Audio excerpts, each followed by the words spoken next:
Dim RUU ASN, honorer jadi PPPK paruh waktu, gaji kades bakal naik, piye tuh? JPNN.com, Jakarta, beredarnya bocoran daftar inventarisir masalah rancangan Undang-Undang Aparatur Sipil Negara, Dim RUU ASN, yang beredar luas di kalangan honorer langsung mengalihkan isu penghapusan tenaga non-ASN per November tahun 2023 ke istilah baru, yakni PPPK paruh waktu. Diketahui, Kementerian Pendayagunaan Aparatur Negara dan Reformasi Birokrasi Kemenpar menggelar rapat pembahasan Dim Rancangan Perubahan Undang-Undang 05/2014 tentang ASN, di Jakarta, pada Senin, tanggal 12 Juni tahun 2023. Pendapatan non-ASN tidak boleh berkurang dari yang diterima saat ini. Ketiga, memperhitungkan kapasitas fiskal yang dimiliki pemerintah. Kami terus berhitung kemampuan anggaran pemerintah. Kan setiap tahun ini kami coba terus rekrutmen agar yang honorer ini menjadi ASN secara bertahap sesuai kemampuan anggaran. Skema yang nanti diambil pun kami sesuaikan anggaran pemerintah, paparnya. Lagi-lagi, kemampuan anggaran pemerintah menjadi dalih yang diajukan dalam penuntasan masalah honorer ini. Ketum Perkumpulan Honorer K2 Indonesia PHK2I, Sahiruddin Anto mengungkapkan banyak yang bingung dengan kebijakan pemerintah saat ini. Komitmen penyelesaian honorer makin tidak jelas.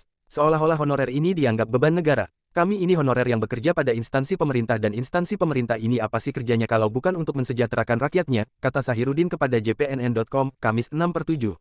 Jika uang negara cekak menjadi alasan, kita tunggu saja sikap pemerintah dalam pembahasan revisi UU tentang desa.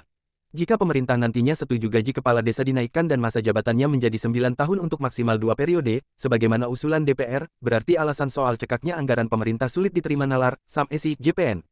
Aparatur Sipil Negara atau ASN.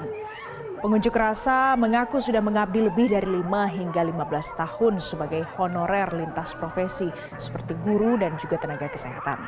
Menurut Koordinator Aksi, Retno Adi Kurniadi, ada pegawai honorer yang sampai saat ini hanya mendapatkan gaji Rp50.000 sampai Rp300.000 per bulannya. Dan jumlah ini dinilai jauh dari kesejahteraan dan pengabdian mereka pada pemerintah. Untuk teman-teman khusus yang ada di ibu kota, untuk honor itu mungkin setara dengan UMR, ya.